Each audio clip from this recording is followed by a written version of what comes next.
Well, ladies and gentlemen, it is Tuesday night, and you know what that means. Another exciting installment of Wow. BodySlam.net presents the Roundtable Pro Wrestling Podcast NXT Review with your boy Throwback and that guy in the chair, Shane Husky. Ladies and gentlemen, how are you doing today? Guys, What? What's good, man? How you I'm going doing? to say something I I don't wasn't normally say. expecting to even be here. Well, I'm going to say something that I don't normally say. What? Ain't she a beaut? I mean, come on. I mean, this thing is such NXT so beautiful. was a beautiful show tonight, ladies and gentlemen. We're not going to get into this I wasn't to this impressed myself. this debauchery that this young man Throwback is throwing in my face today. Oh, I have the big red next to me too. He took Big Red. I have the Hell no. Universal Red championship that's part of a memorial that I was going to build for my mom, but it's too heavy. So Wait, something don't feel right. I'm normally on the bottom. Okay. There we go. There we go. There you go. Yeah. See, that's easily fixed right there, isn't it? So Throwback is holding the championship belt. That means nothing to me because the champion is afraid.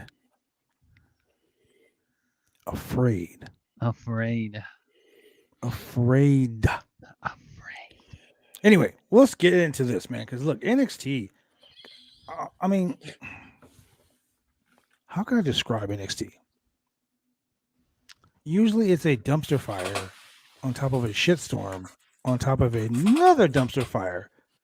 But tonight, I gotta admit, man, tonight was popping. I only catch an hour of it, and yeah, Dude, it was really good. You don't know what you missed, Shane. Dude, look. Let's get into it right from the start. Right from the start, the men's Dusty Classic semi-final round. Semi-finals.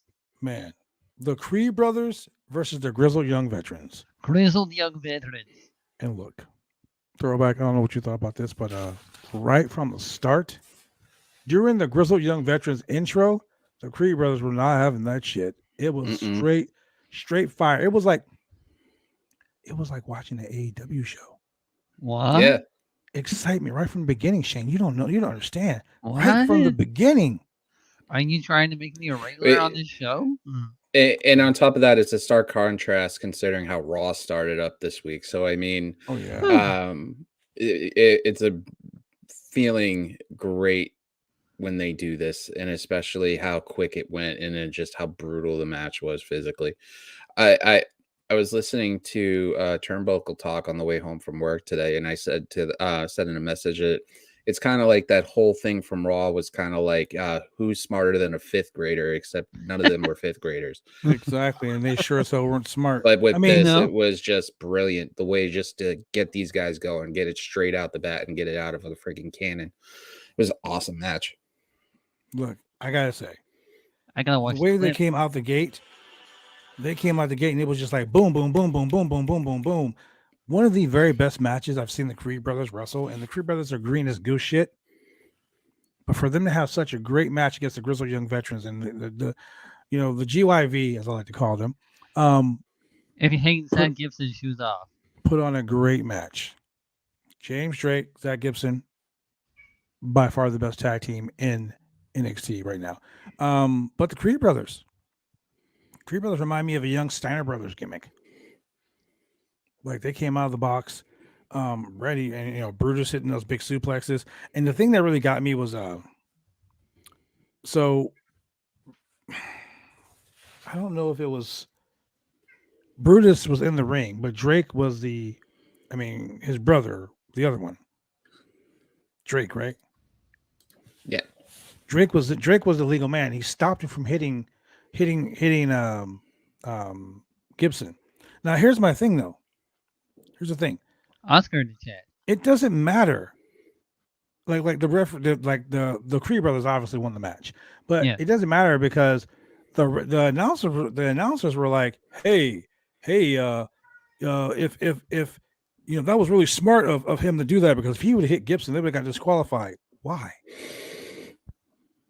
It doesn't make sense because of the fact that they already had it set up for the Creed to win anyway. So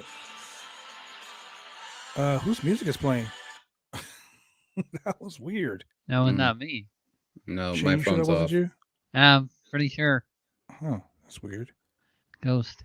Shout out to our boy Oscar here. Oscar says, "Hey Oscar. fellas, when you're gonna let me get in on this, Oscar, whenever you want to, brother. I mean, the door is always open for you, my man. You know, I'd love to have you on and have you shoot the SHI with us, the big T at the end.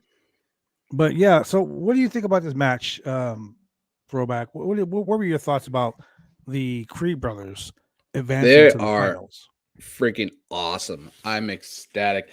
For one thing, if you remember a couple weeks back, I called this. I called this as a final. You actually And did. and Yeah. this is what me gloating it around. Hell, if I had enough space and you could see it, I'd be running around laps like I did when I called Otis winning Money in the Bank, and I called it on the Fightful chat when I was on that, and I got chastised for that. So literally, so with this, I honestly say this match next week is going to be a turning point for the NXT tag team division. I think MSK is going to repeat, but I think we already see what the Creed brothers can do. This is going to give you more glimpses of what length they'll go to it. And this is going to set up another feud where it's going to extend periodically after Imperium's defensive titles. We're going to end up having a triple threat match at around Mania time for stand and deliver for those NXT tag titles. Yeah. Well, I totally love the fact that you did say this like a month ago, I believe. Yeah, go ahead and get your run on, buddy. He did predict this. That's really great. But here's the thing, Diamond Mine, bro. Diamond Mine are like getting over. I think the Diamond Mines get over for two reasons. One, Bivens. Yeah. Bivens, ladies and gentlemen, if you not follow Bivens on Twitter, you are missing out so much. That guy is the funniest dude. He is funnier than Paul Heyman on Twitter. And if you know, you know. If you don't know, then go find out. And the second thing is Ivy Nile, because that chick is just badass, dude. She's not great. She's not that great a wrestler, but just her presence is so badass. Oscar, I would let you do the Dynamite show, but we do have Phil Lindsay filling in this week. It's myself, Phil Lindsay from Grapsody, Shane Husky there, and our boy Chemical Julian. But Friday, I'd love to have you on Friday for the Dynamite, for the Rampage and the SmackDown show. So let me know, brother. Unless you want to team up with Throwback on Tuesday nights. I mean, he's still looking for a permanent host to host with him on this here show. Hey, I wouldn't mind it. I mean, hell, even get the boys from Grapsody on here. That'd be fun. Like literally just having different people. Hell, if things were in a perfect world, I'd have like all these amazing people that we know of that are part of it, come through. Like Drew's come through. I would like to have Anik and JMT on here, but he works nights. So, I mean, there's so many great people. Hell, I wouldn't mind having Kate on here for a shot if she wasn't doing stuff over at the Fightful review. So, I mean, one day, big dreams, small starts. Day. Man, that's crazy. So honestly, man, let's get into the second match. So I mean, so after the match, they go backstage and they start talking about Cora Jade and Raquel Gonzalez, and I totally call this. After their match last week, they were going to shake hands and they were going to team up and all this other cool stuff. Like I called it, and honestly, I'm a little upset that I called it because it was kind of a stupid thing. I mean, it was kind of stupid, to be honest with you. Oscar says he's in on Friday. Yeah, I see that. Oscar's in on Friday. Okay, cool. So we get to the backstage, the backstage interview, and Cora Jade is talking to Mackenzie, and they're talking about this thing, blah blah blah blah blah, and all of a sudden, Valentina and what is it, Yulissa Leon, they show up and they're speaking Spanish. All it turned out and turns into Telemundo. Exactly. They start going off in Spanish, and Cora Jay's like, "Yo, I don't know what the hell they're saying." And then, of course, that brings in Gonzalez, who interrupts, and she basically cuts another promo in Spanish, And I'm like, okay, that's great. You guys are cutting into Spanish. If this was the WWE Espanol network, that'd have been great because we would totally understood it. But no one understood what the fuck was going on. And then she looks over, and as they walk away, she goes, "And only I can call you that."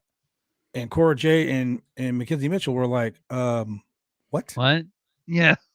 You know, this NXT show was promo heavy, but the matches that they had pretty good. So we get to my favorite match of the night. Well, one of my favorite. I wasn't my favorite match of the night, but my favorite person of the night, Wendy Chu. Give Wendy me more Chu. chew. Yes, I love Wendy Chu. You know, Wendy people talk Chu? shit about her. They badmouthed her. You know, and it is what it is. But I love Wendy Chu. It's just the gimmick is so. Look, Karen Q is an amazing worker. We all know that. But the gimmick Wendy Chu is so freaking over, man. Tiffany Stratton, though, God, look, I didn't get her gimmick. I mean, I got her gimmick. She's Cher from Clueless. I get it. But she's actually really fucking good if you give her an opportunity. Yeah, in the ring, she's really good, decent. She's really good. Like that whole That springboard. finisher, yeah. Yeah, the springboard to the like she did the Corkscrew. round off flip flop, and then she corkscrewed into a splash. Pretty good, but this match started over Daddy's credit card. Hey, Poppy. Right? Hey, Poppy. Is it? And I'm not talking about David Ortiz, Hall of Famer David Ortiz. I don't know. It's crazy. Anyway, the point I'm making is the match was pretty good. Like it was really good. That's like I said, that springboard corkscrew splash from the second rope for the win. Ooh, Money. I But also Wendy, missed that. but I'm gonna tell you, even though Wendy Chu lost the match, she's the most over. Mhm. Wendy Chu is so over, bro. It's Is that the one that has a pillow and everything? yes, dude. Okay. Her elbow when she drops the elbow, she does the whole like she's Oh, going to that's- sleep. That's pretty cool. Love That's it. funny. Love it. You imagine her the finish if she had adopts the finisher, put the GTS in there, and just literally has the pillow right there too. Right? Yeah. I swear to God, see, Dude, this is not a shoot. That should be her finisher right there to go to sleep. She hits him, boom, Let- slides the Change- pillow up on them. Legitimately, Change the freaking name of it to Pillow Talk. the pillow top. Wow, that sounds like a that. You know what that sounds like to me? That sounds like It's When did you WWE, see- dude. Yeah, that's some shit you'll see on the Spice Network or something like that. It's like- WWE though. You Welcome know to they'll the pull Pillow that I out can just see it somehow. now. I mean, See it think right about now. it. Welcome. Trish. Wendy Chu on the top rope. Ladies and gentlemen, you know what time it is. She's about to hit Pillow Talk. Can you imagine that, bro? Can you imagine Vic Joseph saying it like that? Or Wade Barrett? Pillow I- Talk. I mean, we Pillow are Talk. talking about the company that had Stratus's finisher called the Stratisfaction. Stratisfaction. Hey, I demand That was over. Stratisfaction. I demand Stratisfaction. 100% Stratisfaction. 100% Stratisfaction.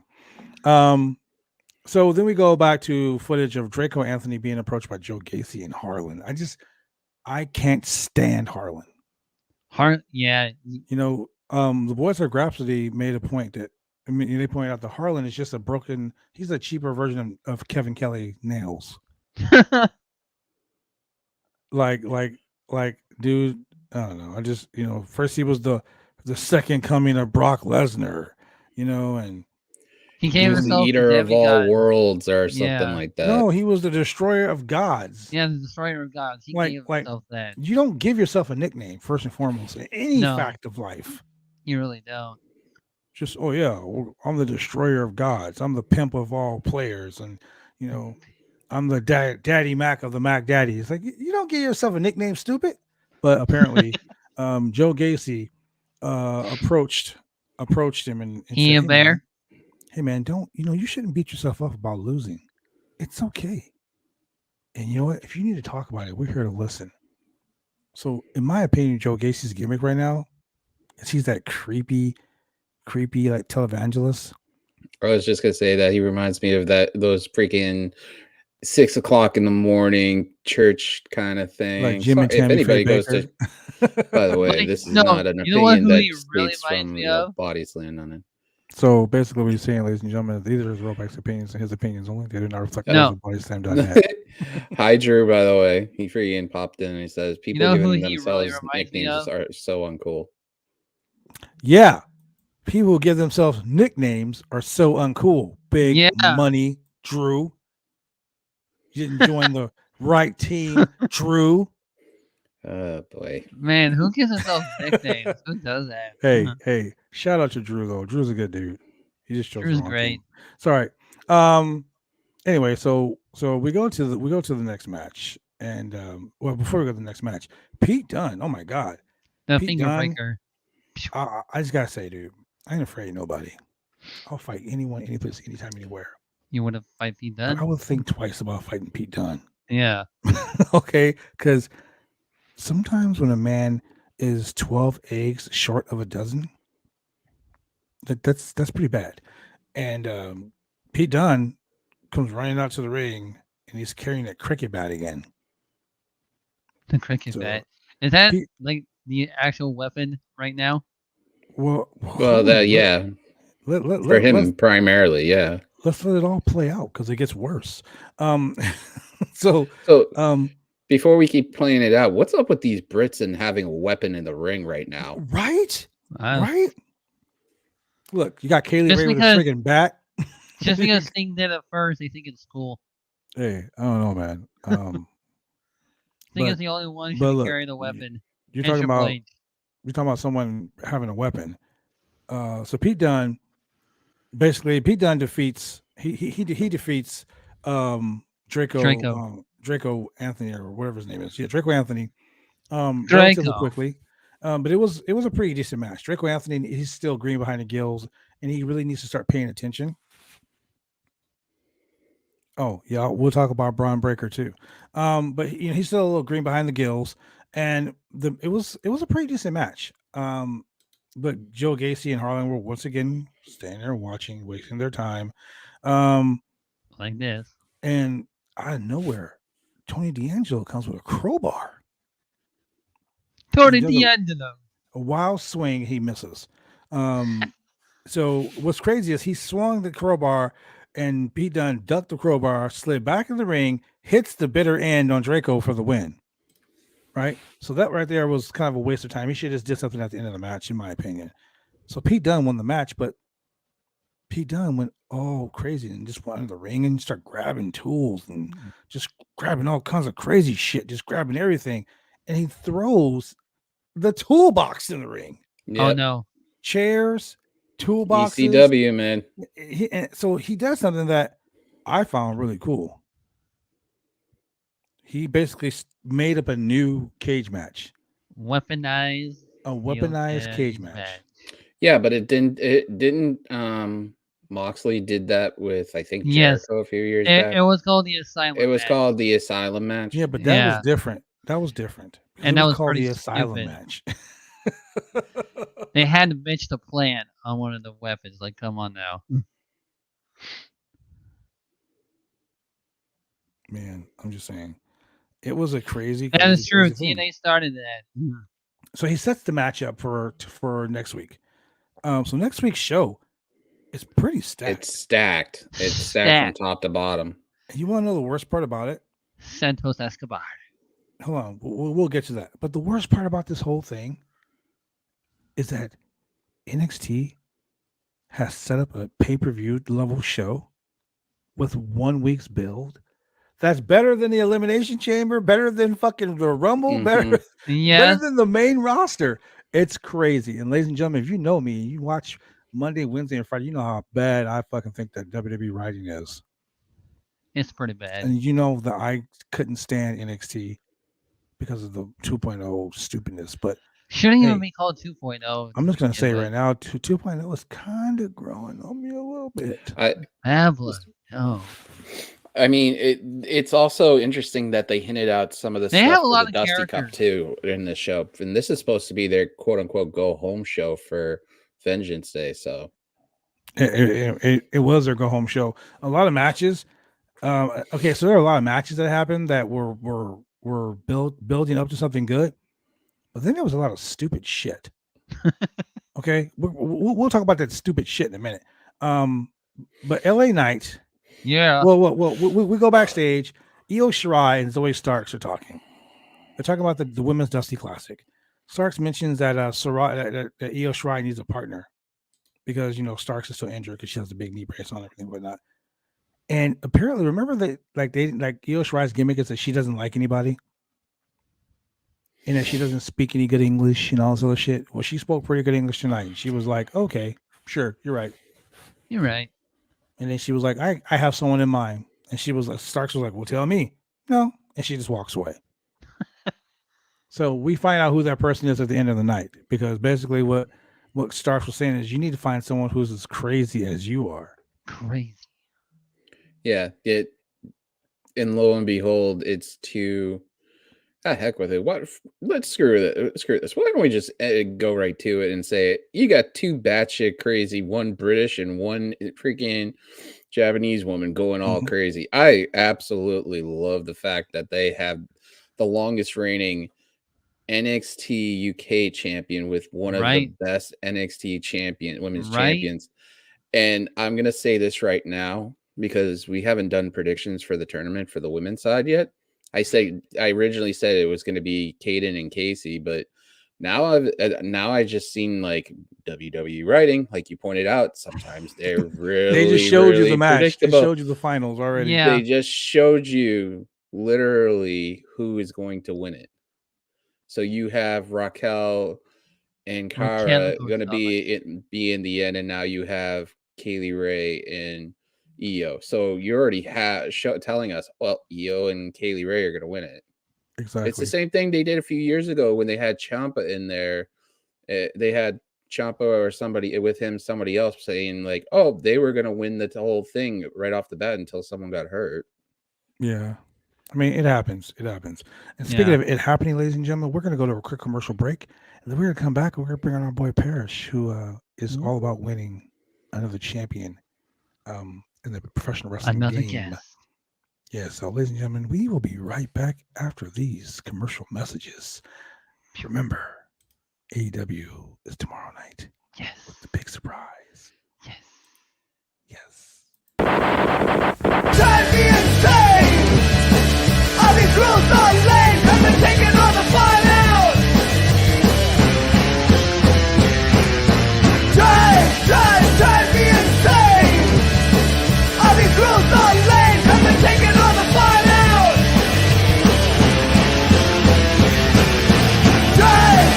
Drive me insane! All these rules...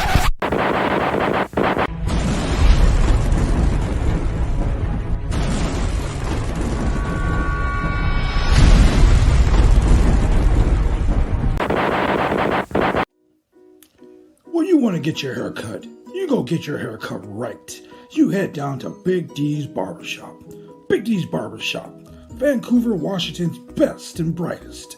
1019 Main Street, Vancouver, Washington, where you can go get your hair lined up, cuts, fades, shampoos, conditions, and all the great things that go with supporting a local barbershop in a local business area. You can also reach them online at www.bigdsbarbershop.com. Go get your haircut right.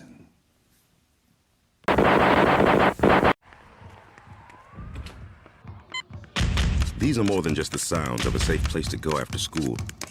These are the sounds of interest being ignited and of mentors making an impact. At Boys and Girls Clubs, we don't do just one thing. We do whatever it takes to meet the needs of every kid who comes through those doors. Because whatever it takes is what it takes to build great futures. Great futures start here.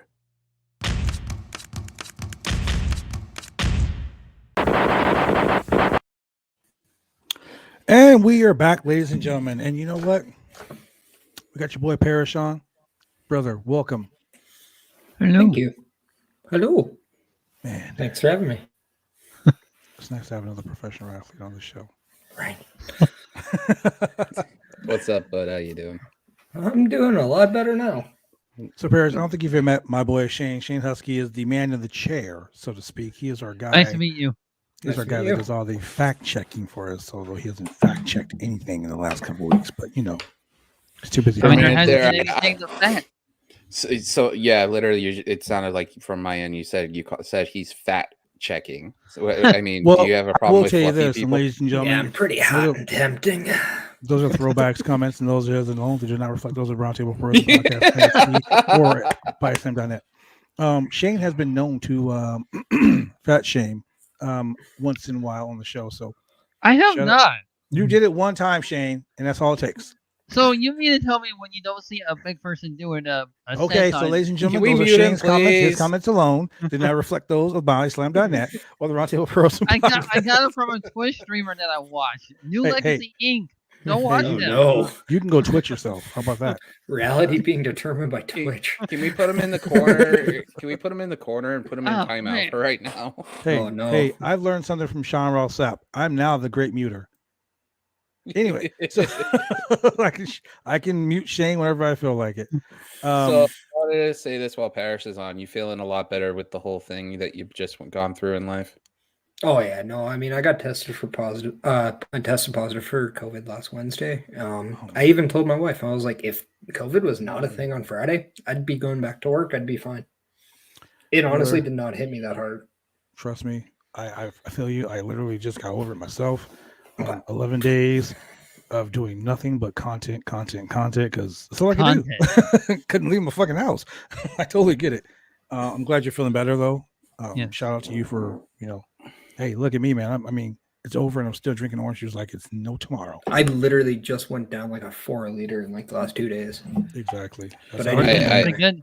When I had it, I literally had Simply Orange, like huge jugs of it. Mhm. I have like Costco, they have something called BJ's Wholesale Club. Literally, Yes. we would send like somebody to go get that stuff and everything. There it is. Oh hell yeah! Hey, You would literally see like a whole cap of Airborne.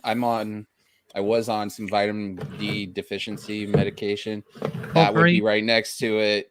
All these. It literally looked like the vitamin cocktail. It's like, hi, we're having a party here, and it's COVID. Or were you in the credit card match? Right? Yeah, I knew that. Shane I was setting up. Shane must be friends with Wendy Chu because Shane got himself a PS5. That's right, Shane. Go fuck yourself. right here. Anyway, I have an Xbox Series X upstairs. Hey, I man, have a funny I got story the to tell you off PS5 air for that. for all about $400. It's okay, I got $400. this right here. hey, Yeah. I literally just looked at my trophy case and I have 6 championships in my trophy case now. 6. I Yeah, have. but Julian has the Roundtable podcast No. title at his No, house. that's Nobody. not Julian. Nobody. That's not No. Julian. Nobody. No. Your boy of the franchise has it in his trophy case. Yes, sir. And I have. I just have spent the weekend nothing. with Julian in California. He was at my show and he brought it to Really? me. Awesome. Yes. So yeah. the champ is here, buddy. That's right. And I have nothing. I have no title. well, I'm just here. Why don't we Yes, we'll keep doing this and talk about NXT more, but why don't we have some fun with this whole idea of the Elimination Chamber? We'll talk about that in a little bit. Gross. We'll talk about that. But LA Knight versus Sanga. You're Okay, so I feel like I Look. was watching when I heard that name. I feel like I was a little a version of me, like a 8 or 9-year-old kid watching Street Fighter, or 10-year-old version of me. We're watching Street Fighter and hear Sanga and be like, waiting for like Tiger Uppercut or something like that coming out of nowhere. I know that's just not right to say, but I mean, come on, man. it's crazy. I like the fact that Grayson Waller is so ridiculously stupid. He's like a Australian version of The Rock, but just not as talented when it comes to like the promos and everything. They keep talking about this whole restraining order gimmick. Now, let me explain to you how a restraining order works. If I have a restraining order on Throwback, that means you Wow. can't come within, let's say, 500 feet of me, right? What'd you do? But that also means that I can't come within 500 feet of you. I can't. So I I can't. guess Chicago is in the middle point between both of us. Well, but you get what I'm saying. Like I can't go to you and be like, ha ha, look at me, ha ha ha, and touching You you. can't do it. Yeah, I can't even have Shane call you and talk shit to you, because if Shane calls you and talks shit to you, Well, I you get can't in trouble. that. Well, you can't really do that on a restraining order. No, really, you can't. Oh damn, shit. Like it's a legally binding like document stating that I can't have contact with you and you can't have contact with me, even through third party persons. Wow. So the fact that he's going on TV and saying I can lift it whenever I want to. No, a judge has to lift it, for one. For two, if he has a temporary restraining order, in my other field of experiences before I became a professional wrestler, I know these things. If he goes on and attacks, if Waller goes on and attacks LA Knight, Waller gets in trouble. Waller can't have his bodyguard attack LA Knight either. So the whole writing of this whole thing They're in a is corner. stupid. Stinks. They're in a corner. It's stupid. So remember I said that 3 out of the 5 matches were okay on the show? Yeah. This wasn't one of them. No. LA Knight. LA Knight wins the match, obviously. Waller gets up on the apron and takes off the turnbuckle. The referee sees him. And Sanga, he really needs to work on his footwork, because he like literally almost tripped as he was running into the corner. When he goes to get pinned, he puts his hands up like this, like he's going to push the guy off, and doesn't push him off. So not only is his footwork bad, but his just in-ring work stinks. He's just a big guy that is just big. That's it. He's NXT's version of Omos. He's just so big. That's it. So big. But the match was okay for what it was. It put over LA Knight. And now next week on their huge show, their big like let's say typical pay-per-view, like their big takeover event, so to speak. Vengeance Day. Their It big can't be just Valentine's Day Vengeance. takeover event. They're gonna have him get arrested. Like that's that's the end of their storyline. LA Knight's getting arrested. It didn't really push any narrative at all into this, and it didn't make any sense to begin with. It's like when they started this angle a couple of weeks ago with the whole thing of, restraining order. Come on, WWE past history when it comes to restraining orders. It really. I like the profile pic of the scene. It Both really parties have to abide by the restraining order. Yeah, it really doesn't make any sense. It's like, they've done this whole writing style with this over in the past, and look how it ended within about 3 weeks. And I think there was only one in history in WWE. I think it was late 90s, like Austin and McMahon, where you're like Austin had to stay away McMahon for certain reason and stuff, and they let that play out and everything until like a major pay-per-view or something like that. But this is it's a train wreck already happening, and we're just sitting there watching. For them not to touch each other before the pay-per-view. What do you think about this, Parrish? About the whole thing about Grayson and this whole restraining order thing? I think good workers know how to make chicken shit work. And I say that based on the Otis, Gable, Orton, Riddle stuff. Because they make spelling bees work. They make stupid quizzes work. They made a scooter race good just because they're entertaining. That's what these guys in NXT and the newer guys have to learn how to do. That's one of their biggest flaws, is they have to make chicken salad out of chicken shit. So they gotta. That's what I think is nice watching the NXT 2.0 now, because they're kind of watching them like take those reps, take those licks. It's not the best idea if you can't have the talent doing it, but at the same time, the talent won't learn how to do it unless they are actually put in the position to do it. True. So sometimes when you want to succeed, you got to fail first. Hey, at least, you try again. I'm hoping that for some reason there's a payoff to this. And if it doesn't lead to anything, at least have like Waller do something with AJ if once AJ wins the US title. Like have Waller try to come in and I think cost AJ's him it or done something like with that. NXT right now.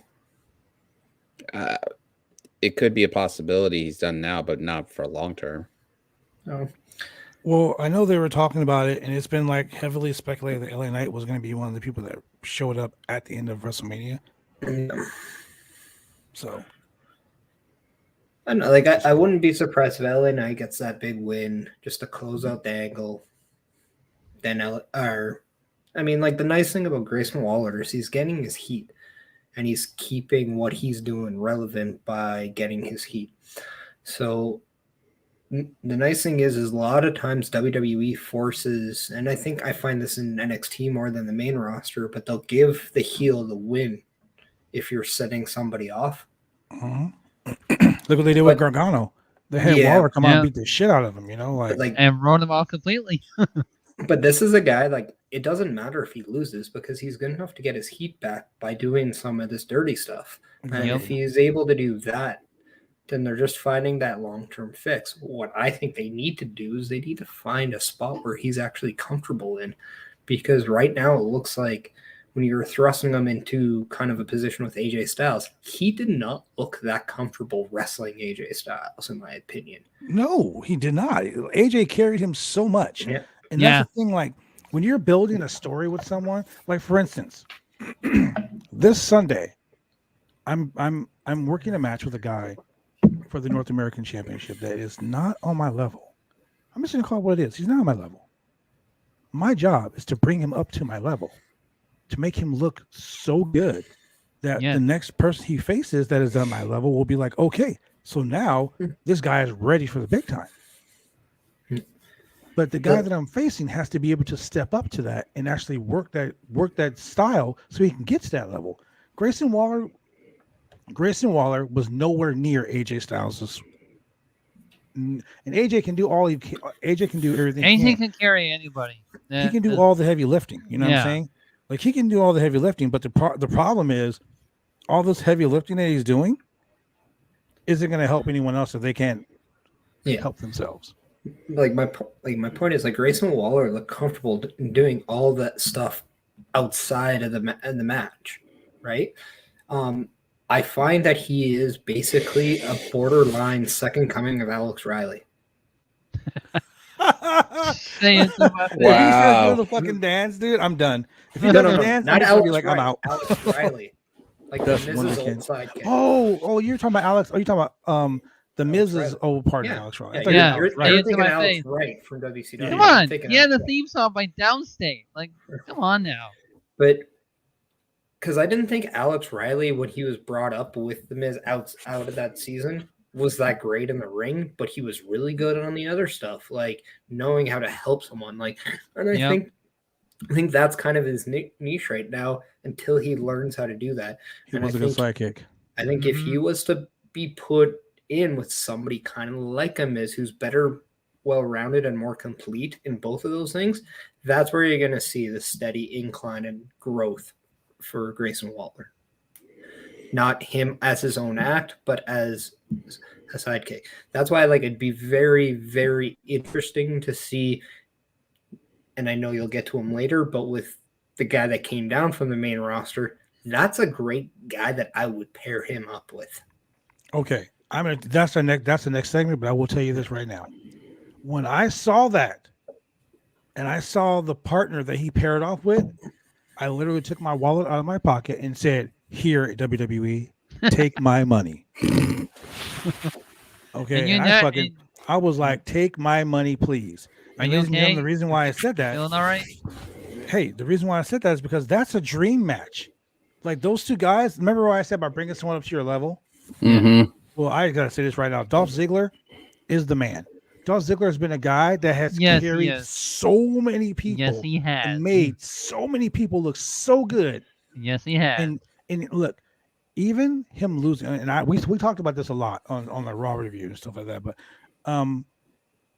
it is historically known that Natalya is the put-over queen of the WWE. Natalya is she is the measuring stick for the WWE Women's Division. And I say that in all respect because she has had 599 consecutive losses to Naomi. The most losses in the history of professional wrestling. Go Google it, ladies and gentlemen. You'll find out. It's true. Naomi has lost more times to. I mean, Naomi has beaten Natalia so many times that it's like a world record.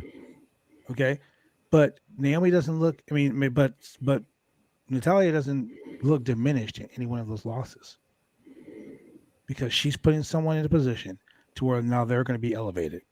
Look what she's doing with Aaliyah. Same thing. She's elevating that chick, and she's giving her, lost to her in 31.7 seconds or something like that, or 3.17 seconds.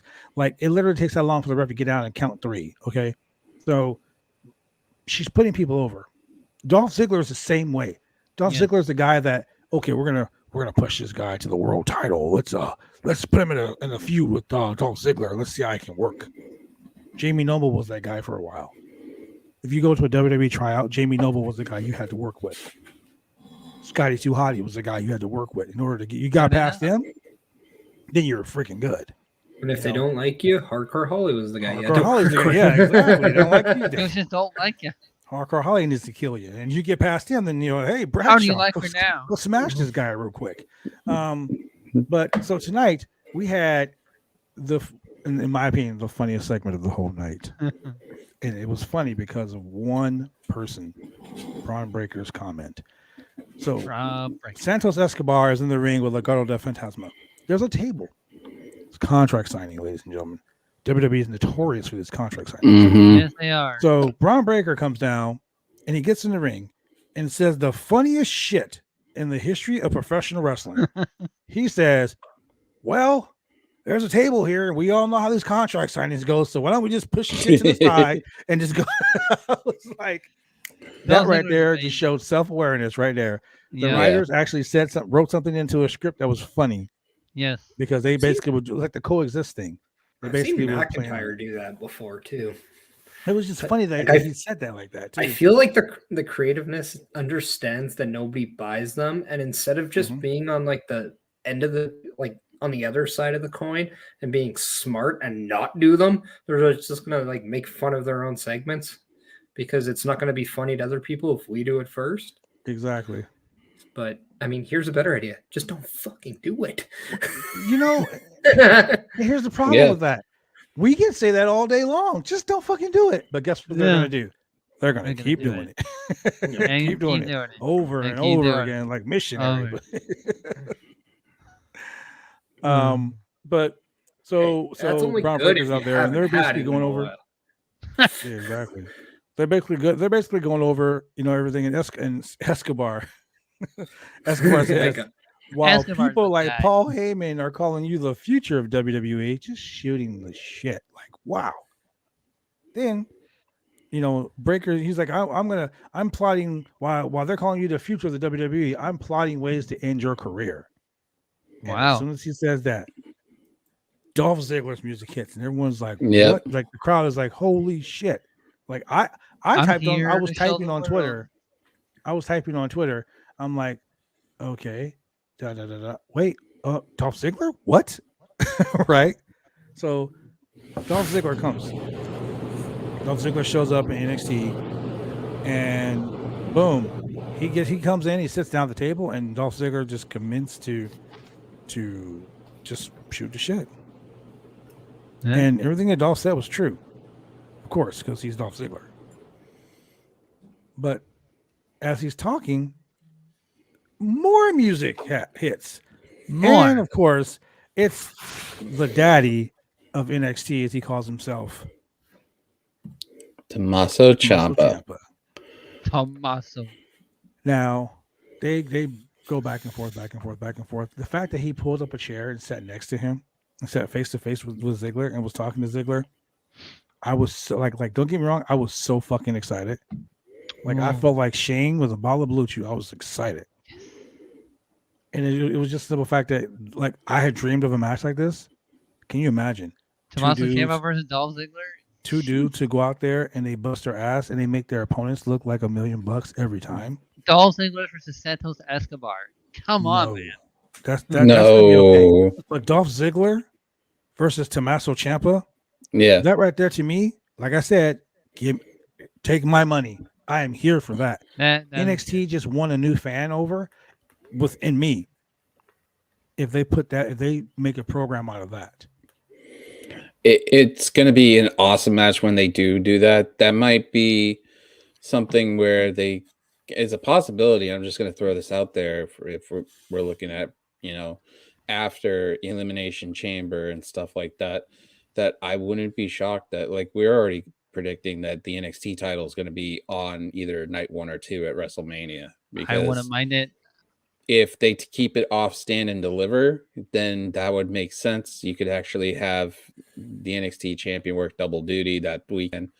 But I wouldn't be shocked if you see Tommaso Ciampa, Braun Breaker, and Dolph Ziggler on a Mania card for that belt at some point, because that way they get the match that Ziggler and Breaker, but you throw Ciampa in there, and there you go. There's a whole That's a story in Mania there match between right them. there.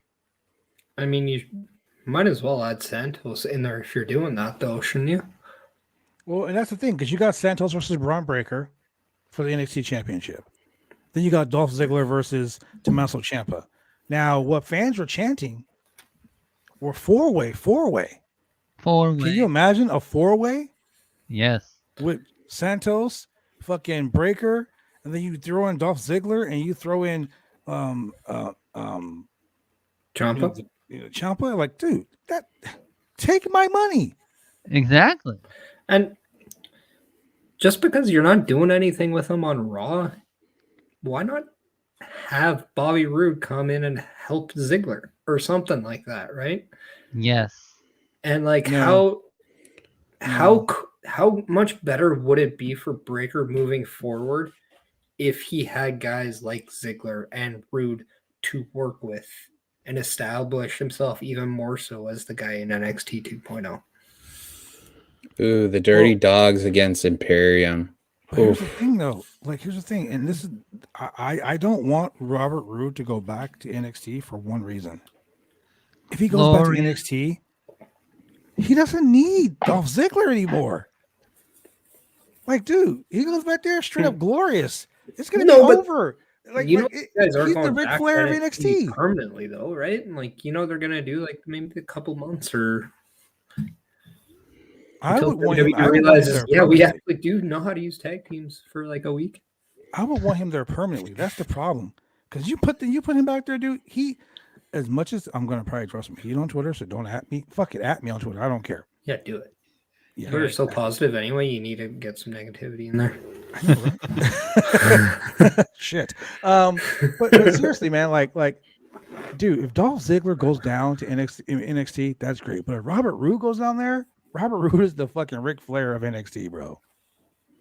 Woo. Robert Roode versus Santos Escobar, that's money all day. Yes. Just money all day.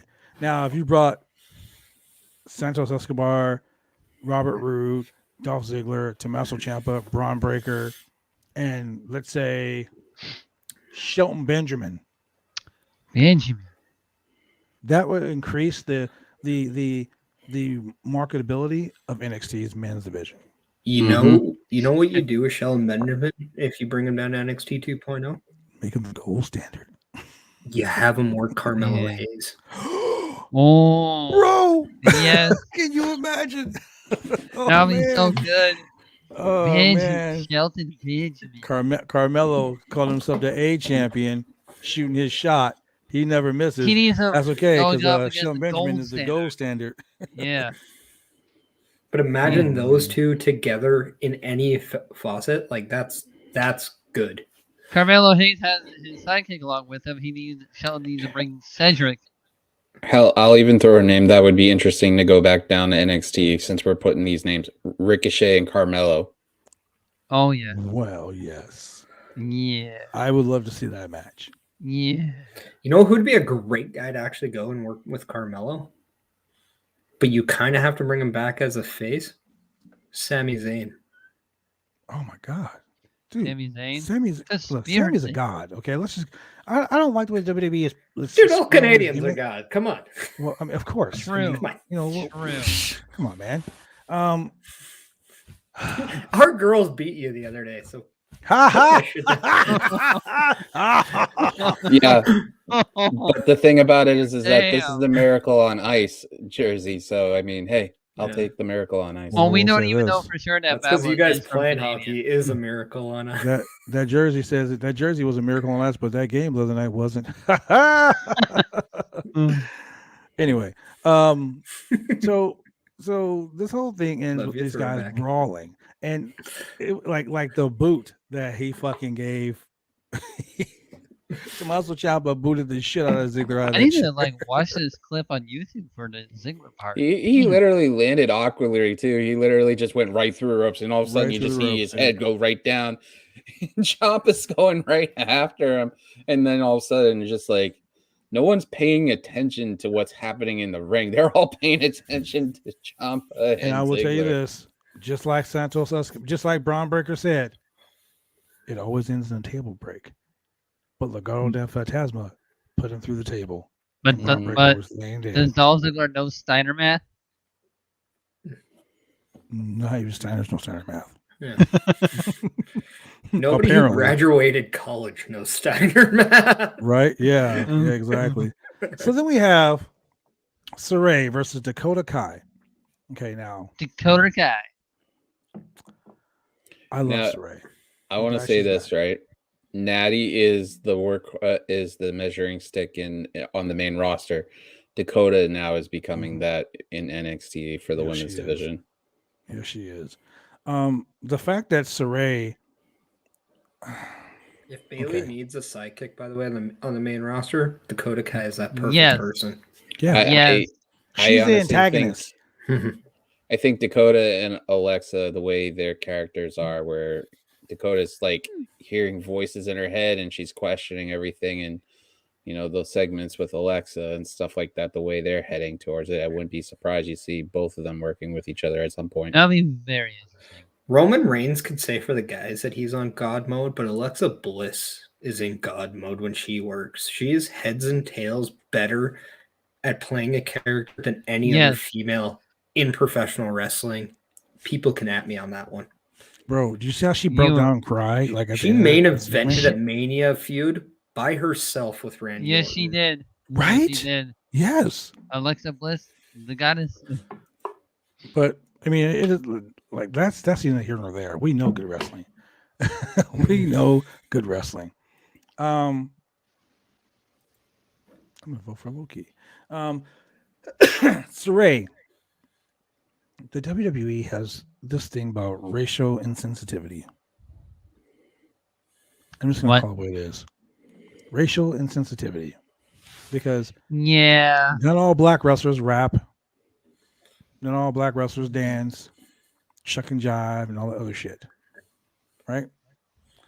So not all white wrestlers who are bald or are skinheads or prison inmates. It's also social inequality with them too, because of the fact Exactly. that like, and I'm going to say this being an Irish guy. I mean, think about it. You're going to have an Irish bar fight, and you're going to make the assumption all Irish people fight in bars. Or you guys are Well, all I mean, I'm from alcoholics. Boston, but yeah. Okay. If you're an alcoholic, you're admitting the problem. I've never met an Irishman who admitted they had a drinking problem. There it is. There it is. So Yep. the point I'm making about the whole racial I don't have a drinking insensitivity- problem. I got it pretty solved out or figured out. All right. about the racial insensitivity. So they have an Asian lady. They have an Asian lady Huh. who dresses like a Sailor Moon. anime, girl with her pigtails and her schoolgirl outfit. The typical anime stuff that you Yes. see in a She's typical walking. anime. She's walking through the corridor, and she's wearing her thing, and then she's like, hee hee hee, and she has this little sun medallion. Then she comes through, and all of a Yeah. sudden she's like this fucking sun warrior. You know, Is this segment sponsored by Pornhub, by the way? it must be. It must be. It's not 9:00. I mean, it's not. It's past 9 o'clock where they are. So it is what it is. True. Yeah, Yeah. it's Well, at least for 9/11 now. throwback is. This is throwback is. It's So the point 11 I'm and making 10. is yeah. it's stupid that they have to do these racial insensitive like gimmicks because they like, oh well, she's an Asian, so obviously we should make her do this, or she's Hispanic, so we should make her a drug Yeah, dealer or a that Mexican really needs to gangster, stop. or he's I black, have a- he should be a rapper or a I have a dancer. question before we go any further with that. When she was not signed with the WWE, was she doing the same gimmick? No, No. Okay. I've never seen her stuff before WWE, so I'm just asking. she was a Joshi. She wasn't doing the sun goddess, or I'm a sun queen, or I'm a ninja warrior, or nothing stupid like that. But she comes here and they make her a fucking sun goddess. Yeah, this is just some Sailor Moon BS. There it is. Yeah. That's what I was trying to think. Sailor Moon. I Okay, just so- said that not that long ago. Yeah, so now she's Sailor Moon. Minus the she's Chun-Li or whatever the fuck you want to call her from Mortal Kombat or Street Fighter. But it's stupid. But she's a great wrestler. She comes out and she has a very, very great match. Her and Dakota Kai tore it up. I need to watch more and NXT. Surrey wins. And once again, we're going to the racial insensitivity of the WWE. Because after this match, we have a promo of Carmelo Hayes and Trick Williams at a barbershop. Chilling at a barbershop. Big D's Barbershop. No, not Big D's barbershop. Oh, okay. And he's talking about he's going on his third day with Holly J, which was the rapper that was there a couple weeks ago. And there's, they're in the barbershop, shooting, talking, this, and this, and this, and they're throwing all these buzzwords around, how hot and hip they are and how lit everything is, blah, blah, blah. And then they start talking about Cameron Grimes. Cameron Grimes. Right. So here's where the racial insensitivity takes the high to the next level. So you got 4 black guys in the barbershop, right? And they're just talking about how, oh man, I shoot my shot, I'm this, I'm that, blah, blah, blah. And they're playing like a highlight video of everything he's done, blah, blah, blah, blah, blah, blah, right? Then he's like, man, look on Twitter, man. Just one fool on Twitter, man. He's saying that Cameron Grimes got a chance of beating you, bro. Blah, blah, blah. And then one white guy in the barbershop is like, well, I do think he has a chance of beating you. Then they're like, yo, is that your boy? Like just a random ass dude in the barbershop. Is that your boy? Right? Oh, he don't know nothing. Blah, blah, blah. Right? So because Cameron Grimes is a white guy, and the one white guy in the barbershop is putting over Cameron Grimes, you're gonna throw some like the whole racial insensitivity in there again. Like it's like, dude, it's Black History Month. Okay. Yeah. Jesus Christ. The whole Can I thing just was add ridiculous. something though? If you're in a room in a very unaware area that you don't know anything about, and all you see is black guys, as a white guy, you're scared for your life. You need a white friend just to be True helpful. statement. True You just- statement. I want to point out something too because of the Makes sense. social Shouldn't be thing like that, but it is. the social issue on Grimes' part, because the fact that wide shot panning out too, where he's walking through the trailer park and you're just like, come on, he's a lot smarter than you think he is. And then you're Mhm. just like trying to make him like, a stereotypical Southern male that literally lived in a trailer park. It's almost like next thing you know, you're going to have Jeff Dunham with Bubba J walking around next to him. Exactly. Or the and crank holding yankers or him. some shit. And it's just Speaking of like, Jeff Dunham, do you guys want to hear something factual though? I like Jeff Dunham. He trademarked the name Walter. That is why WWE changes Walter's name when he Really? becomes in the United States, because they cannot trademark the name Walter in the United States. Oh wow.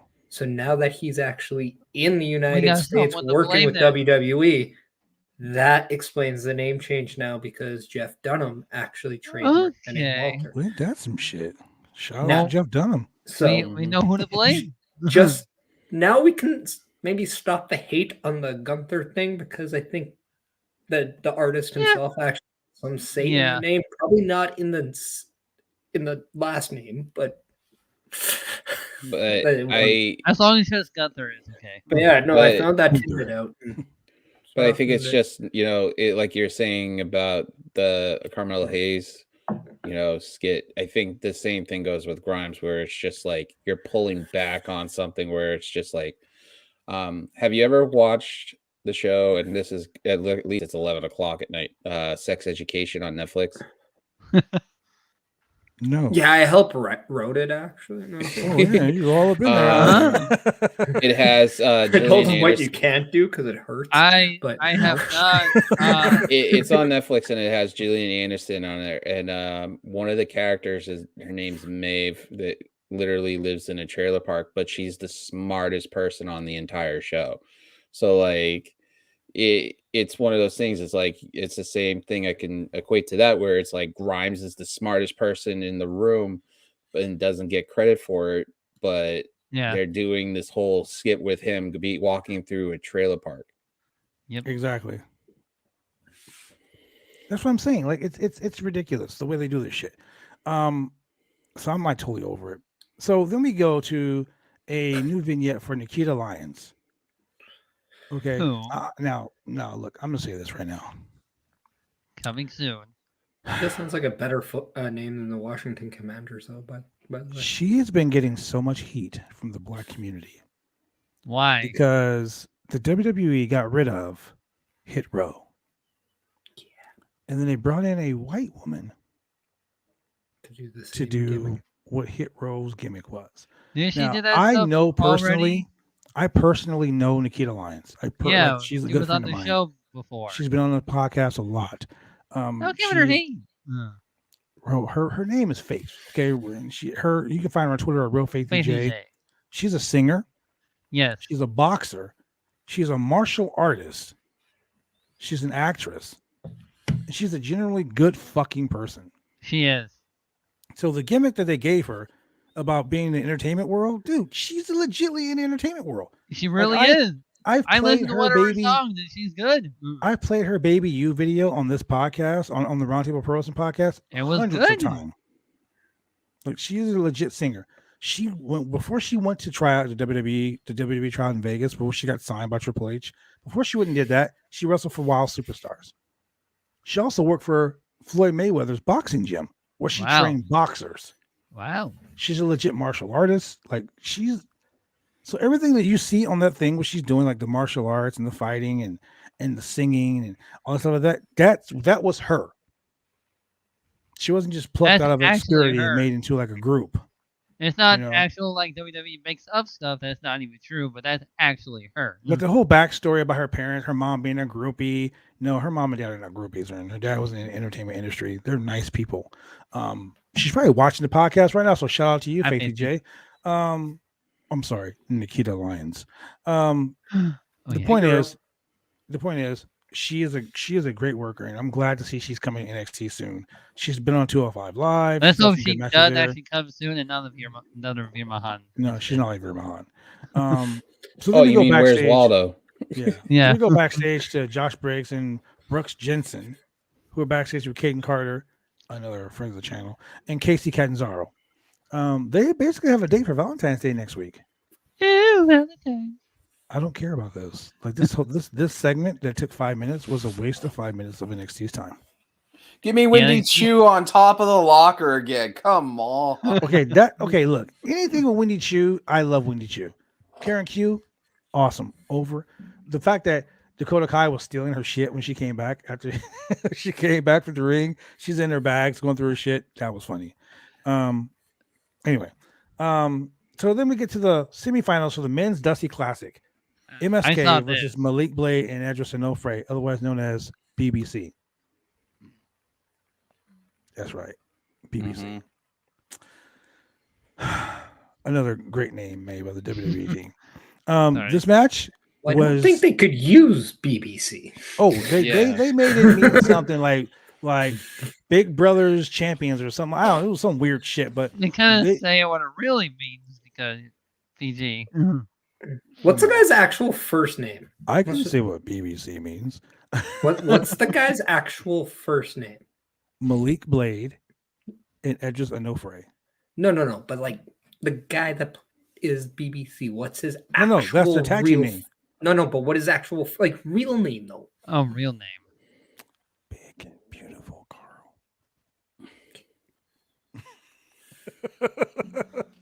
It's not 9 p.m. here in the United States, so we can't. Carl. I mean, you do know that if you went to WWE with the name Carl, they're going to be like, you're hot Carl now. Or like from The Walking You're hot, Dead. Carl. You're a big Carl combo.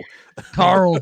You're the hot Carl. We're going to give Why you not? British accents and basically call you the BBC and give you a television camera also. The other dude, you're going to walk in with the British flag and a cup of tea. That's right. You're gonna spill it like Social you're in Boston. insensitivity right there. Yeah, thanks. A tea party. Hey, So good band. You could literally call the finisher the one lump. Real good Canadian band, by the way, is the Tea Party. I will put that one over. That's funny. Do like a 3D, call it the one lump or two. man. It has 7 arms and sucks.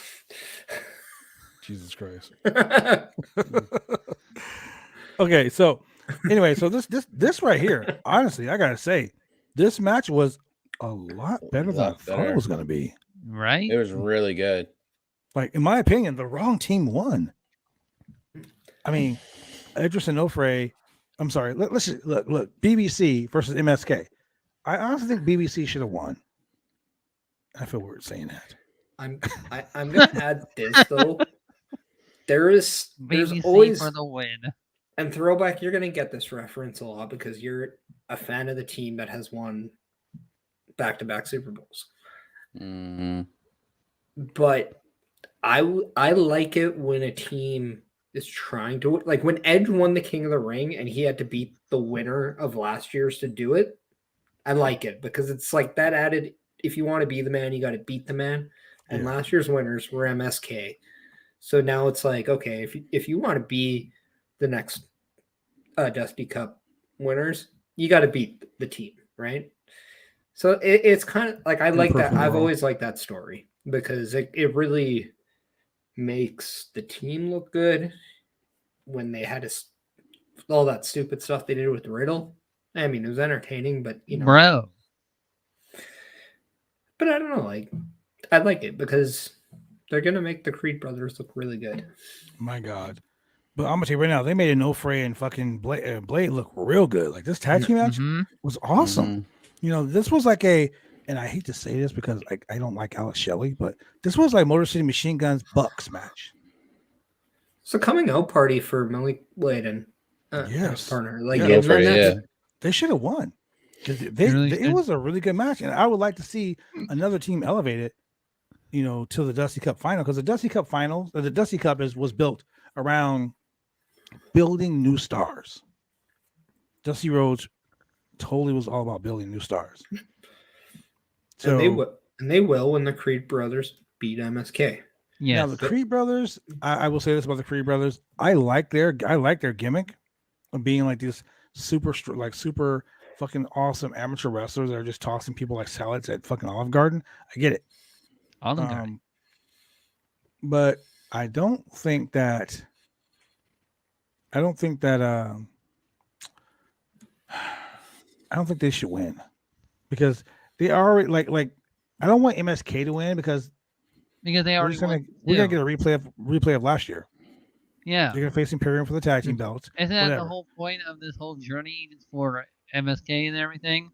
Well, the whole journey for MSK is whatever. But if Blade and Ofre would have won, then they could have fought the Creed brothers, and that would have been like 2 brand new teams in the Dusty Cup finals. It would have been like 4 new stars, maybe. If they had future tag team.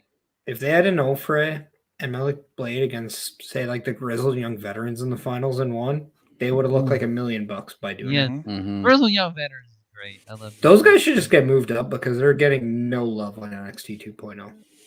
Exactly. Those guys are. Man. I'm afraid for them on the main roster though. They're so good. Like I put them in Revival, now FTR. Wow. Thing. Like I think they're that good. Honestly, I agree. Yeah. They're literally like you know how Vince is. Tag he team brings up NXT tag team product. And I'm not talking about NXT. I want to see them against the Usos. I want to see them against the New Day. I would love to see them in Gable and Otis, who I think are vastly underrated as a tag team. Right now, they're my favorite tag team on And Raw. Chad Gable is like every time I see him, Thank he you. reminds me more and more and Kurt more Angle. of Kurt Angle. Yep. And it's just I like, think yeah. Shush. Shush. 4.0 grade average. Thank you. Shush. No, you Shush. speaking of that Alpha Academy, they should bring like Chad U and combine them and call it the Alpha Chad. Oh my God, no. No, my daughter hates the Chads. Just No, but for literally real. like have like literally Chad Gable and the other dude from Chad U be like, it's a teachable moment. Man. It's a Just teachable No, moment. Chad Gable should team up with Adam Page, and they should be called the Hanging Chads. The hanging Chads. Wow. Thanks, Chad. Dude, hanging but with seriously, Chad. like Great act. think about that for 1 second. Think about that for 1 second. You said they're the best tag team in NXT. I 1000% agree with you. 1599% agree with you. Because the vets are man, like they're world traveled. They know how to make the worst of worst teams look like $1 million. And they can work any style. Yes, they can. When I said earlier about like you know how to make bad things look good, like the chicken and chicken salad. This is a team that knows how to do that, and that's why you see them being put in these scenarios. Why? Because they're good enough to make it work. This is an example of how to make what on paper could be a bad idea if you don't have the talent to do it look bad. But these are the talents that can make it work. Now, then you kind of go back to. That's why we can go back to the Waller stuff, and he's just not there yet. So you see almost the difference. I will say this much. This could be the renaissance of tag team wrestling in WWE right now. If they keep going the way it is and they bring some of these up, give the New Day fresh opponents, the Usos fresh opponents, stuff like that, but keep it relevant, keep it fresh, keep it going like they're doing it in NXT right now. Please, WWE, listen to this plea. If you're going to go back and bring your basis of tag team wrestling like you did in the Attitude Era, in the early years of WWE, in the 80s, in the early 90s, you keep it like this, because this is going to make people want to watch tag team wrestling and not throw people and split them apart and mix and match them, you know. Alpha Academy versus Grizzled Young Veterans, Alpha Academy versus MSK versus RK Bro, like have Riddle turn heel on them. I mean, there's so many good I feel bad for ideas. Pot Stores for that match. I mean, there's so many good ideas for matches for tag team wrestling. And we haven't even talked about like guys like Tyler Bate and Trent Seven, who are phenomenal. We haven't even talked about Imperium, who actually are really good too. Yeah. Like that's oh my God, yes. And then, then there's also, you know, like the Gallus, who I think are so underrated. Love Gallus. Gallus is great. And then Pretty Deadly are actually quite an entertaining tag team over in UK. I was surprised that they won the NXT UK Tag Team Champions. Well, they lost them, but yeah, they're good. But yeah, no, like I agree. Like the tag division in NXT seems to be the one thing that there's always positive things to say about, which is weird because that's one thing you can't overly say all the time about Raw and SmackDown. No. But with NXT, there's always a pretty solid tag team division. And for that, I very much thank you. I mean, it makes perfect sense, because eventually what will happen is that these talents will end up on the main roster, whether it's the brand splits there or not. But eventually you want to have these great matches. And I mean, AEW's depth at a tag team is absurdly amazing. Yeah. But I would want to see a company like this that has more flexibility to have, let's say, the Revival versus, let's say now RK Bro, if that was the case, if they were still under contract, just have so many of these different style matches, MSK versus the Revival or Grizzly Young Veterans or something like that. And now with the way NXT 2.0 is, I think it's just like that aha moment. We need these teams to help further along content and then just solely depend on men wrestling and women's 5-minute matches and stuff like that. You need a well-rounded show. So this is what they're giving with us, and I would love to see That's this on the why main I'm roster. saying bring down Rude. Dirty Dogs in NXT would be a little nice to watch. Have them to be the actual glorious show off, because one is glorious and one Dude, is an that would actual be show so off. awesome. Yeah. I've been saying this forever with these guys. Make them the glorious show off. Actual entrance music mashup between them. My God. That would be awesome. That would be awesome. glorious. The glorious show-offs. Yep. I've been saying that as a tag team for years, ever since Rude and Ziggler became a tag team. Not the Dirty Dogs, that's not in my mind. No, but at the same time too, I like the fact that they're not combining two, because if they were to split and go off on their own, then they have their own thing to go back to. So that's kind of why I don't mind the new thing. And WB kind of really like pounds sand when it comes down to like mashing all the time, because they're too lazy to come up with something better than, hey, we should just mix this all the time. They don't have the legendary Jim Johnson over there to make the theme Guy song. deserves to be in the Hall of Fame. He really does. Like, honestly, if it wasn't for him, we would have the Undertaker's theme song, Triple H's theme song. I'm also going to just say this. He follows me on Twitter. Just put him in the Hall of Fame. Now I'm jealous. Yes. Jim Johnson followed I'm me a on little jelly Twitter. too. I'm a little jelly Yeah. too. That's okay. That's like- Thunder Rosa falls. Outside of like Warren Moon, And the Jim Rosa Johnson follows is me like too. my favorite Twitter follower. Man. So let's talk about this classic. The match was over. MSK wins, but I think MSK made a star out of Team BBC. What do you guys think about that? Yeah, they did. I think you're looking at the matchup for next year, them being in the Dusty Cup for next year, and possibly if Imperium's not the title holders at that point, probably going against us like MSK at some point down the line if they have the belts, if they bring up Imperium with Gunther up there, which I wouldn't be shocked after the Monday night after Raw they would do that. I say have Imperium be the teams to take the title off Roman and Usos. Give me Bloodline Imperium. Oh. Do it. Wow. Oh. Imagine if Gunther's the guy that takes and breaks the championship reign for Roman Reigns. Oh.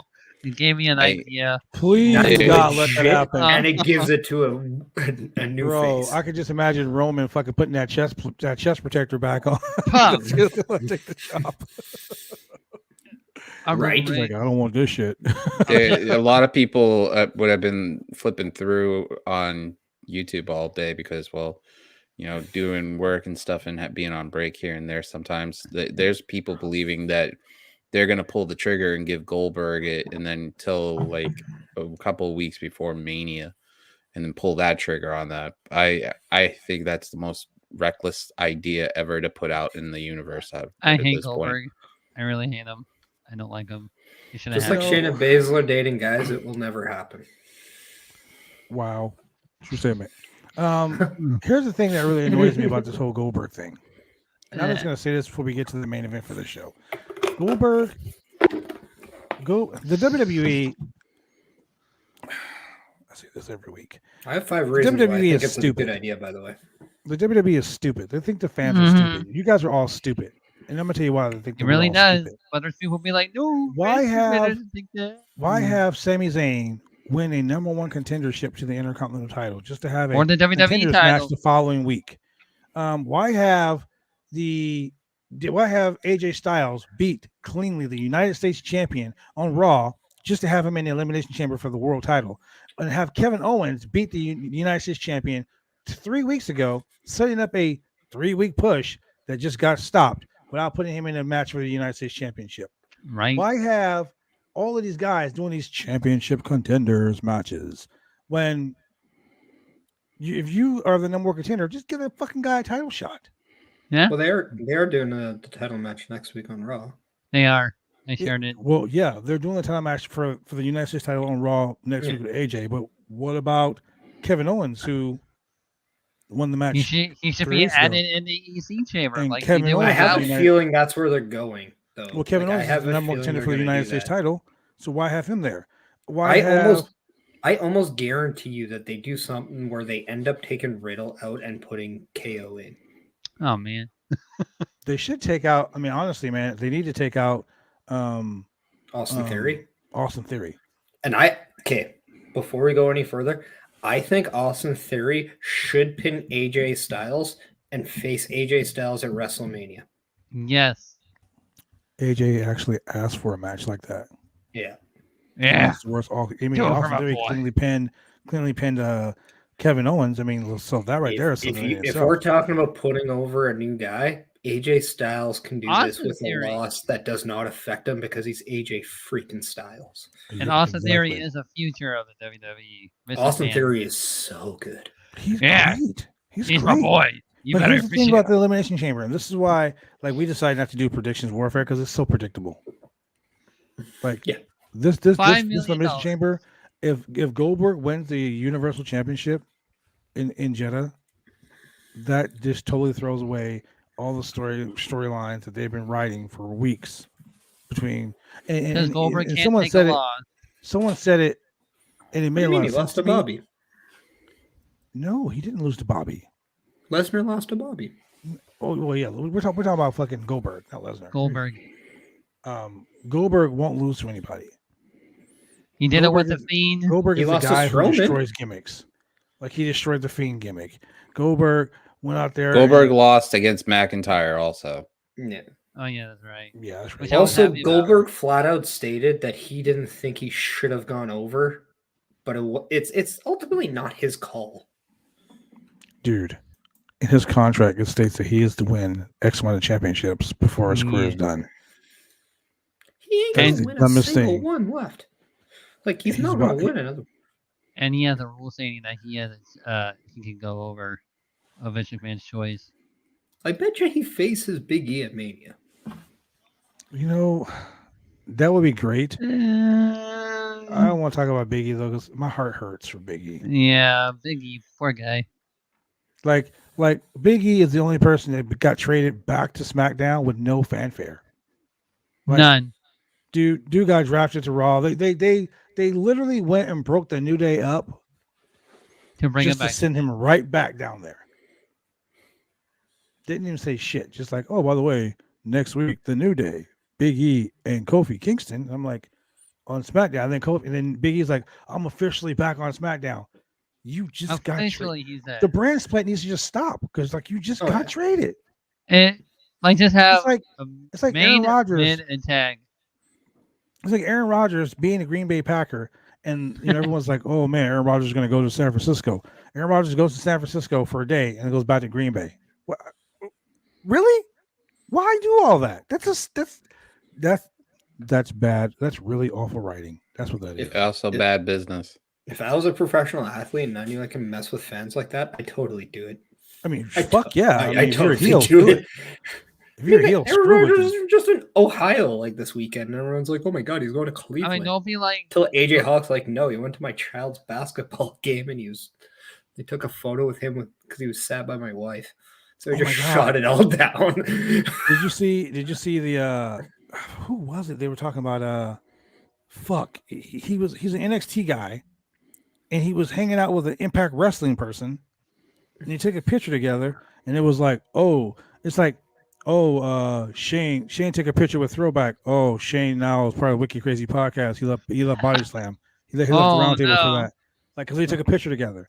yeah. It was so Didn't ridiculous. AJ It just was flat funny. out say like on I think it was like with an interview with Ryan Satin, he's like, "Yeah, all my best friends work at AEW," Exactly. and then he Yeah. just signs a new deal with WWE. It's like, who gives- I mean, I get it because of the cares? money, but you know, And if there's one sort of fan base you can mess with that kind of deserve it because they're entitled at times, it's pro wrestling fans. Yeah.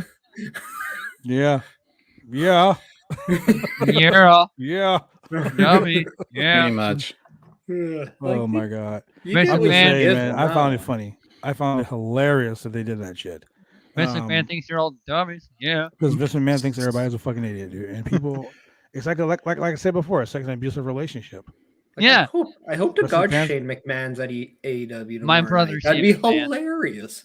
So the main event, by the way, was really good.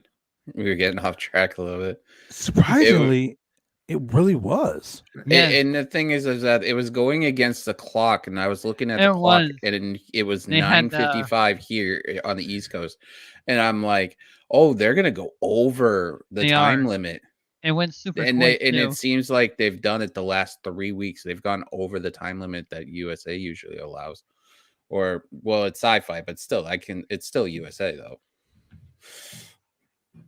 I think that this match was really good. It was. The right person won. And she won because of like the whole interference. Like you knew when they were like, oh, because they were brawling they were brawling in the back, and they all got sent out of the building. You knew the fact that they brought that up, you knew something was going to happen. I'll be honest with you, I knew Mandy was gonna win once I looked at that clock. Because if they were literally serious giving a really good match between these guys, like these ladies, it would have been a lot longer than it was. Like the whole show ended around 10:10 Eastern Standard Time. Mhm. So I mean, you went 10 minutes in a match when this match could have gone at least another 5 to 10. I mean, I know it's NXT, but this is one of those matches for some people who are the casual fans that are just like, these is like a dream match. Two really good wrestlers, performers, and stuff going at it in NXT. But if you knew there were going to be chicanery or shenanigans, kicking off when they literally were going to freaking go lights out at 10 o'clock originally, and there was 5 minutes left on it. Well, we all knew, like you said, we knew there were going to be shenanigans. We knew it. There was no ifs, ands, or buts about it. The thing that made restaurant's name? Shenanigans. Shenanigans. Yeah. Shenanigans. Wasn't the movie just go with it? Waiting, and Super Trooper. But yeah, I just watched Waiting the other day. I think that Toxic Attraction is going to be champions in NXT for a long Wrong time. company. That's tomorrow. The reason why is because Mandy's so hot. JCJ and Gigi Dolan. and Gigi Dolan, they are headed for a major tag team feud with Persia and Indy Hartwell. But here's the thing: Persia and Indy Hartwell, they're having a little bit of drama between them too because of what's his name? Duke Hudson is friends with Indy Hartwell, and she's supposed to be married to Dexter Lumis, and Persia is already jealous of Dexter. So now that this whole thing when earlier in the night, they were doing an interview with what's his name? Duke. With Duke Hudson, and he totally was like, Duke. "Oh yeah, by the way, good luck next week, Indy." Like totally left out her partner, So they're playing the whole Australian gimmick up. Like I think they're gonna form an Australian fucking like group. Well, you do love freaking faction warfare. Gang warfare, baby. Yeah. Gang warfare. You need them if you want to do war games still, right? War games. They can't do war games ever again because William Regal's not there. What if William Regal shines with AEW tomorrow?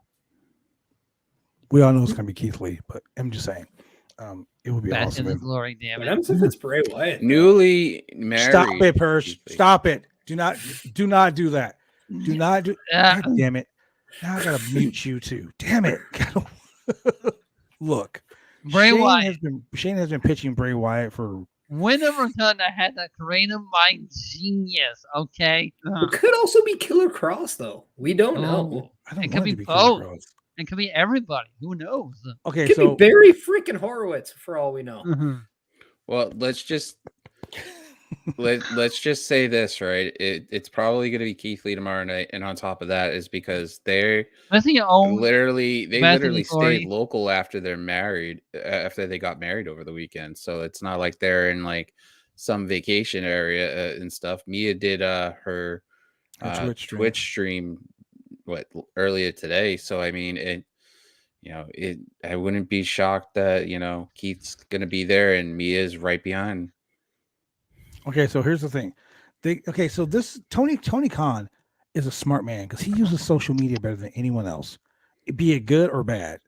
If Tony Khan was smart, which you all know he is, tomorrow night on Dynamite. What are you talking about? Tony Khan's an idiot. Tomorrow night on Dynamite, he's going to announce Keith Lee as the new signee for two reasons. One, he's smart because he listens to his fans. Yes.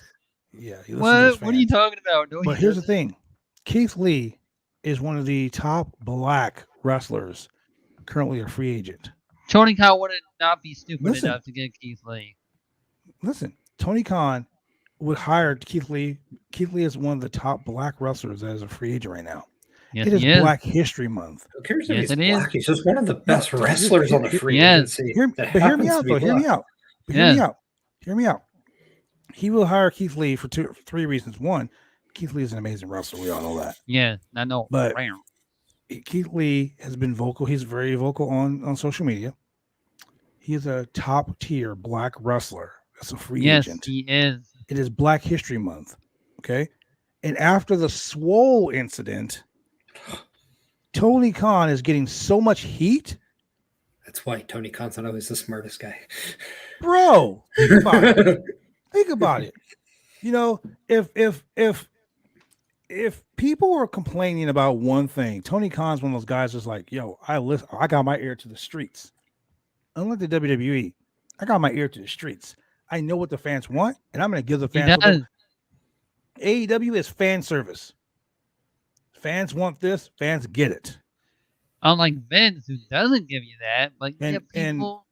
What do you mean? Like everyone wanted to see CM Punk versus everyone wanted to see CM Punk face MJF. So what they do? They did CM Punk versus MJF in Chicago. And then they swerved everybody by having CM Punk not lose once, but twice. In Chicago. I predicted he was going to lose. The WWE, they always have this thing about guys losing in their own hometown. And he did that like a joke. It's been like a joke. Like, yeah, if you're the WWE, you're losing your hometown. AEW was like, we're going to make sure all our guys win in their hometown. So everyone was like, Punk's winning. Swerve. Punk lost.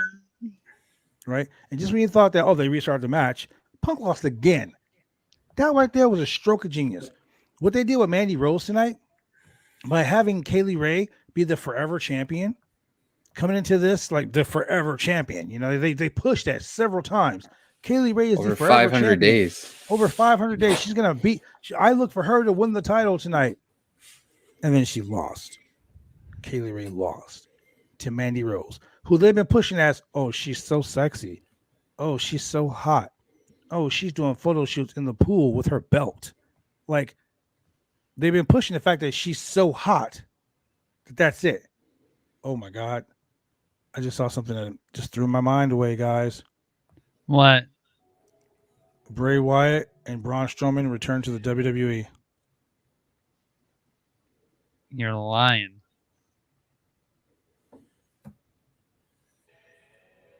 I think you're lying on that.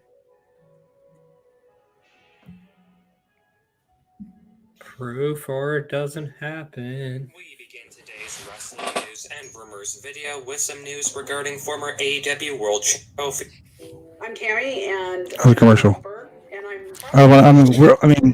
I'll send you guys the link, but WWE is having a problem building up. WWE has great financial backing following Ronda Rousey's play on television segment on SmackDown with Charlotte, WWE superstar, and some feel Ronda has been Sure, with those two rumored returns being Braun Strowman and The Fiend Bray Wyatt, who were shockingly among the releases from WWE last year in 2021.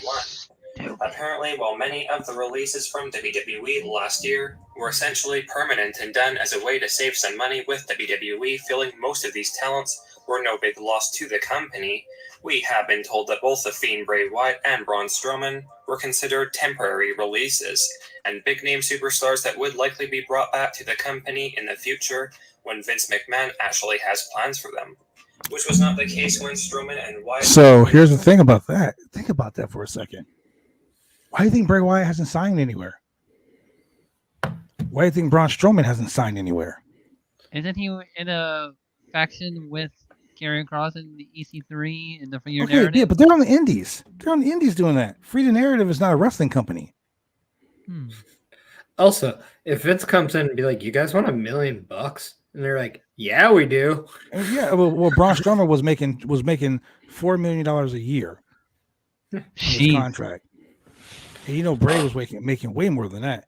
And if you guys listen to the investor call, the WWE is $100 million in the good.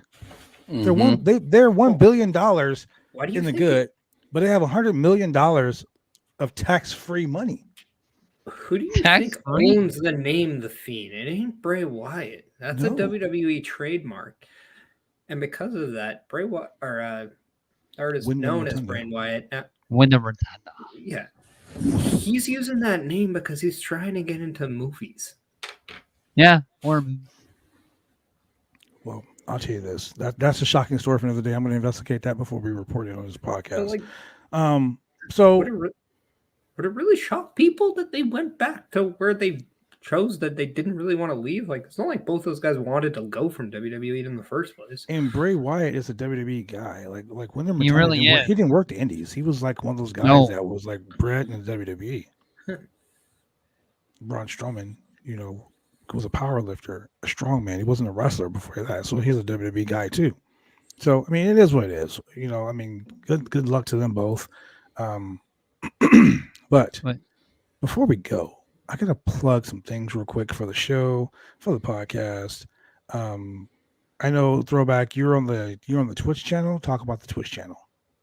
Yeah, we want to get this up and running and get it proper because of the fact that there's so much. We got I'm gonna try to see if I can scrounge some cash and get the WWE 2K game coming out, and try to play some of that a little bit. Maybe get Parrish on and stuff, and we can talk about sports and wrestling and a little bit here and there.